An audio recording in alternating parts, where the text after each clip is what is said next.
Hi, everyone. Thanks for joining. Hi, Lizzie. Hi, How are you? I'm great, Kristen. How are you? I'm good, thanks.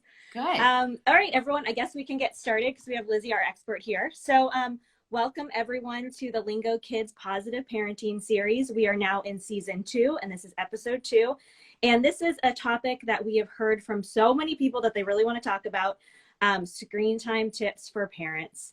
It's a hot topic. There's a lot we can discuss. We could probably spend hours doing this, but we only have about 15-20 minutes today, but we are so excited to bring Lizzie on from the Workspace for Children. She is an expert in play and parenting, and she's really helping parents get rid of burnout and bring back play into their lives and just make you feel like you're a good parent and you're normal, and these things are all happening to all of us. And so if you don't follow her yet, please follow her. Her content's amazing. Welcome, Lizzie. We're so excited to have you today.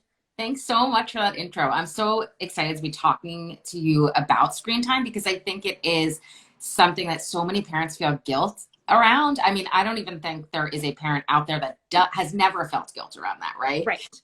So I'm really looking forward to answering some questions and helping people figure out how to use screen time as a tool instead of a fallback. There are so many ways to do this intentionally and ways you can feel good about it. Yeah, and that speaks to one of your Instagram posts, which I loved recently, about how you talked about how screen time in and of itself is not the problem. It's when it's used as a default instead of a tool. And I loved what you said about that.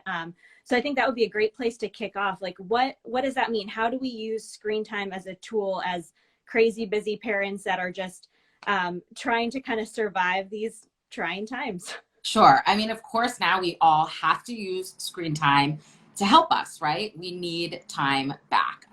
But I think where we fall into that guilt factor is when screen time just becomes the fallback and we're not using it intentionally. So I think there's a few tips I can start out by giving you just to set you up for success. So one of those would be to keep devices up high and out of sight, right? So that it's not one of those things where it's like the morning your kid wakes up and they just grab it and then you don't want to start the day with a fight. So you say yes, but then you feel guilty. And then later when you need to take a shower or answer emails, you're like, oh, they've already watched so much. So if that device is already up high and out of sight, that issue is resolved, right? The other thing is I think so many of us, especially during the pandemic, bought children their own tablets, whether for school or for whatever reason. And I think we run into a few issues with that because then it becomes the child's and we're taking it away. So instead, I think if we flip that, and if you already did that, that's okay. You can say to your child, you know what, I've been thinking so much about this and I know how much you love screen time and I love it too. And I want to make it so that we don't have to fight about it anymore. So, and just sort of take that back. Make those tablets belong to you and you offer them to your children when it works for you. That's a really good tip. And that was actually a couple of people asked that question of like, I already bought my child an iPad. Like, what do I do? Is it best for the parent to have it or the child? So that's really good advice that people are already asking about. And the thing is your child's not going to magically say, oh, okay, it's yours now. I'm not going to fight with you about screen time. Right. That's not going to happen. Your child is always going to want more. And there's nothing wrong with wanting. You can accept that. You can say things like, I know, I love watching TV too, or it's so hard to stop, but I'm still not going to change my mind because I'm the grown-up who makes the rules about screen time.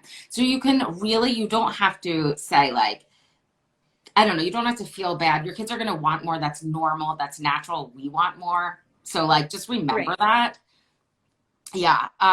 And finally, just remember, like, screen time is an ongoing conversation. It's not going anywhere. We live in a digital world. And so you don't need to take all screens away from your kids. You don't. Yeah. And I think that's helpful because like you were saying, like if you need to answer some emails or you need a shower, like it is a very helpful tool to be able to give them something safe that you know what they're doing on it and that sort of thing. Yes. Yes. And that reminds me also, I mean, another way to take that fight out of it is, especially if your children are very young, is to just program 2 or 3 shows that you love and take the rest off. Take off the YouTube Kids app. Take off all those different apps that then you're in the shower and you're thinking, oh, I hope they're not pressing this, or, oh, I hope they're not watching this. You can delete all of that. Just Right. put on 2 or 3 shows that you feel good about, and there you go. So speaking of that, so what shows do you let your kids watch, or what apps do you let them use? Like, what would you recommend for parents that are looking for good, safe, or educational content? Sure. My kids are probably a little bit older than most Yeah. of the parents on here. So my kids are 8, 11, and 13. So for them, it's different. But when they were younger, I actually didn't give them any apps. I would just download a few shows or movies on a blank tablet. And that's how we avoided that struggle of the apps and of my not being sure like what ads were going to pop up, or suddenly you have a bill for $1 jillion and you didn't, those in-app purchases. I can't really recommend any great educational apps now because my kids are older, and so I'm not really up on that. Yeah, that's helpful. And for my age kids, which are much younger, I have to recommend Bluey for a TV show. It's fantastic. I'm hearing that from everyone. It's amazing. I have to check it out. Yeah, I watch it by myself because it's so funny. It's so engaging. It really helps parents learn how to play with their kids. If you need ideas for fun games and using your imagination, highly recommend that. And of course, we love Lingokids in our house because there's no ads. You don't have to worry about it. I also do a lot of coloring apps as well because our kids just love to color, and it's on an iPad and not on my couch, which is nice. And those are amazing for the car too, right? Yes. I mean, yeah, especially with summer travel. Yeah, for sure. Kristen, how old are your kids? 3, 2, and 2 weeks. Oh my goodness. Okay. So I'm in the thick of it with many of you, as I see on here, with young kids. So it's crazy, and they're learning about screen time because they're seeing us on our phones. Absolutely. And so how do you recommend that? Like, they see us on our phones, they see us on our computers, they see us watching TV, and obviously they kind of mirror what they do. How do we control our own screen time to be good examples for them? Sure. So what I try to do, and I should do it more now. I'm right there with you. When my kids were small, though, I would purposely leave my phone upstairs, not even just in the other room, but like upstairs, so that I wasn't just like quickly like checking, when the email dings or like just quickly check that Instagram post. And even just doing that and saying out loud to them, like, this is important to me. And saying, I'm going to put my phone in the other room and I'm really going to be watching you play, or let's read a book. And this is really just time for you and I together. I'm not going to check my phone. I'm not going to answer the door. I'm not going to, any of those things. Because I think that really tells your children, like, I care. This is time for us. I'm filling your bucket. And I think when you do that also, again, back to that guilt factor, like, it's okay for you to scroll at your phone later. You don't have to engage with your kids 24 hours a day, 7 days a week. Not only is it not possible, it's not healthy, and you can't. Right. And, when you were saying the ages of your kids, I think another huge thing for parents to remember is, like, screen time goes in seasons. Like, you have 3 babies, and if your kids are watching more screens now to help you survive this period, that's fantastic. That actually is using screen time as a tool, right? And you can always go back. I think a lot of parents think like, oh, but I already let my kid watch too much, and I already blew that one, and now, and that's never the case. You can always start where you are at any age. And with all your kids, even really little ones, you can say, hey, I've been thinking a lot about this, and we're going to try something new and start over with what you are comfortable with. That's really helpful, and I appreciate it. I feel like this session is for me now. It's great advice, because I think, like in this season, it's a little bit more screen time than we're probably used to, but it's so we can survive and I feel like be a better parent, because I'm more relaxed. I have more time to do the other things I need to do, so I can be more engaged in the time that I'm with them, which is basically all the time anyway. Right. That's right. And I think a way that I often share with parents, a way that's helpful to talk about it, is to give your kids times for screen time that they can rely on. So I, even with my youngest, who's 8, who like really loves to watch her shows, it is like a big thing. And so I usually say to her is, you can always watch your shows on Saturday and Sunday mornings when you wake up, once the clock turns 7 o'clock. You can count on that. I'm not going to take that away. Sometimes during the week, I might say, hey, you know what? Today's a great day for a show. I'm in charge about that. So I get to decide that. So it's this kind of always sometimes method where you really give your kid what they love. Tell them that they can have that. And tell them when that is, and even mark it off on like the calendar to show them. Give them a concrete example of when they will be able to watch, because we don't want to make them feel bad for wanting to watch. And I think that does happen sometimes because we feel bad, and then we reflect that, and then they feel bad. So we don't want that to happen. Yes, definitely hear that. So I'm getting a lot of questions in, which is exciting. So one of our viewers asked, how do I balance screen time and offline activities during the day? Sure. So I think a great thing to do is to think about it the day before. Think about your needs as a parent and where you want to plug in that screen time, right? Where do you want to put that screen time in to serve you best? So that might be at first thing in the morning when they wake up, so that you have time to work out or answer emails or do what you need to do, right? And then, after that, you're going to get out of the house. Or maybe, you flip your day the other way, but think about it in advance. Again, be intentional instead of just using it as a default. And you can even do something like make a little schedule. I actually think I have something similar here I can show you. Like this is different, but a little like box for your kids and say, first we're going to wake up and eat breakfast. Then you're going to watch your shows while mommy showers. Then we're going to get dressed and go outside to the park. Then we're going to come home for naps. So things like that. So they know exactly when they're getting their screen time. You know exactly when you're getting your break. And that's how you can be really intentional. I think that's really helpful, because I know kids love the schedule of knowing what they're going to be doing next, and they can look forward to it, and that it's coming. So it's not something that you're just throwing at them and then you feel bad about. Right. And then again, using that always sometimes method, if you decide later in the day that you want to add in another show, go right ahead and say, this is one of those sometimes we're going to have an extra show today because that's what mommy decided. Yeah, I think that's really helpful and really good advice and good balance for all of us. And something to remember, like a little phrase just to remember, is to just say like, oh, remember, the grown-ups are in charge about when we watch shows. You really wish that we could watch shows all day. Go there with them. Like, if you could watch TV all day, like, what would you pick? And really like get into that fantasy with them. It feels really good. And it doesn't mean you have to let them, but it lets them know how much like you get it. And so they're not going to keep, coming back and coming back. And you can also say, another phrase I love around this is, it's not time for your iPad right now, and I'm not going to change my mind. You can be mad, you can cry, you can say, please, oh, please, oh, please, but I'm not going to change my mind right now. Yeah, I think those phrases are so helpful. And yes, everyone, we will be saving this Instagram live, so you can listen to those and write those down again. Don't worry. So I think those are helpful, because it communicates. And like you said, you get on their level and they fully understand kind of that you're in it with them and you're excited about it too, but just right now is not the right time. Right. Another question that we're getting, and we're getting both sides of this, is dealing with family and screen time. So whether it's parents or in-laws that think you're not giving them enough screen time and you're too strict about it, or that when they go to someone else's house, they get tons of screen time. How do you deal with family members or friends who have different rules about screen time than you do? For sure. It's such a tricky balance.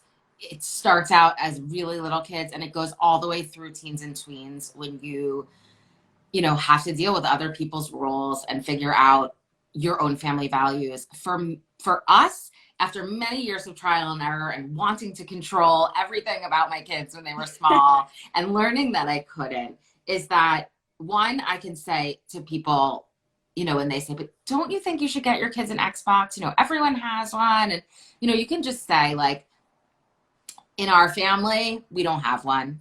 And just leave it at that. You don't have to get angry. They don't mean it in a way that's mean. They're really just offering you, 9 out of 10 times, people give you advice around screen time from a good place. And to my kids, when they come to me and say, but, our cousins are allowed to watch their tablets at the table, right, when they go out to dinner. And I just say to them, like, I know different families have different rules. You wish I would say yes to that, but those aren't our family's rules. And that doesn't mean your kids are just going to say, oh, okay, I'm not mad anymore. They are going to be mad. And it is going to take like 6, 7, 8, 20 times of you reminding them. But like, we go out to dinner, my kids would not, and my older kids even now have their own phones. And let me tell you, like, they know our family rules are that you don't take your phone out at the table in our family. Mm-hmm. It doesn't mean there's anything wrong with people who do it. Like when I see parents out enjoying themselves and their kids are watching a show, I think great for them. Like they're having a grown-up conversation, they're connecting, they deserve that. It's not what works for us, but there is absolutely nothing wrong with it. But I think just really remembering different families have different rules. And when your kids go to your in-laws and they're babysitting, to me, it's not going to kill them. They're going to love it. My kids watch so much TV at my mom's house. And like, that's something special that's there. Right. And when they were younger, like I used to say like, you know, one show a day, don't, and this and that. And I wanted to control it. And then I just, you know, grew up a little and learned like, it's okay. It's okay. Mm-hmm. Yeah, I think it's different if you're, you know, you have someone who is babysitting your kids every day, right? Then you're going to have a larger conversation around values and how to make it work for both of you. But if it's a one-off, just let it go. Yeah, I think that's helpful advice because you can just let them enjoy it, have those good memories of watching that show with grandma and grandpa, and it's just much easier on you and on them. Yes. And you can say, you know, that was so much fun for you at grandma's when you got to do that. It's different than what we do at our house. And like acknowledge that out loud, you know, it doesn't, because you want to show them also that it's okay to like have different rules in different places. Right. I think that, yeah, that's super helpful advice. I think we have time for about one more question. This one we've gotten a lot. So when you are, and this is definitely not from my personal experience, when you're shutting down screen time, sometimes, especially toddlers can just lose it, like have full-on meltdown, tantrums, crying. They don't understand. So when you do shut it down, and they have that sort of reaction, what's the best way to approach it? Okay. So I think the first thing you want to know ahead of time is to practice with your kids for a long time that the device belongs to you and that you're in charge. 2, you want to give them a warning. I know they probably can't hear you when they're like zoned on the screen. So make sure you actually tap them and say, hey, your show's going to be over in 5 minutes and I'm going to come and I'm going to take that. You might not like that. That's okay. So just sort of like prepping them in that way. But most importantly, prepping yourself. Expect the meltdown. It's okay for them to have a meltdown. It's okay for them to be angry. It's okay for them to be disappointed. Allow them to go through that and see that you're not afraid about the crying. You're not, you know, and eventually what's going to happen is they're not going to have the meltdown anymore. It's just about preparing yourself mentally of saying like, there's nothing wrong with my kid for having a tantrum. Like, how would you feel if you were watching your favorite show? Right. Came over and slammed your computer? You would be like, you know, and so their reaction is going to be bigger because they can't process it with language. And that's what it is. And it's normal. And you can later say to them, like, you were so disappointed and you were crying. I know that. You don't have to try to change that. You can just accept it. It's going to dissipate over time. Yeah, I think that's really helpful. And again, it's getting on their level and understanding them, which I think is a lot of what your content is about. So I just thank you so much for being a resource for everyone today. Everyone, please follow Lizzie if you want this content and more Workspace for Children. We're just so grateful for you joining us for the Lingokids Positive Parenting series. And yeah, just thank you for being here and giving us tips on screen time. I have a blog post on Screentime with a lot of what we talked about in it. So when we repost the live, I'll go ahead and I'll stick the link in there for parents. Oh, that's fantastic. Yeah, thank you so much for that. Please make sure to follow Lizzie, and we will have this live saved on our Lingokids channel so you guys can watch it over and over again and get those really great tips from her on kind of what to say to your kids to get on their level and have those, keep having that great relationship with them. So thank you everyone for tuning in. Thank you, Lizzie, and we'll see you guys next time. Thanks, everyone. Subscribe and join all our Lingo families around the world in raising amazing kids. Download the Lingokids app and start play learning with your family.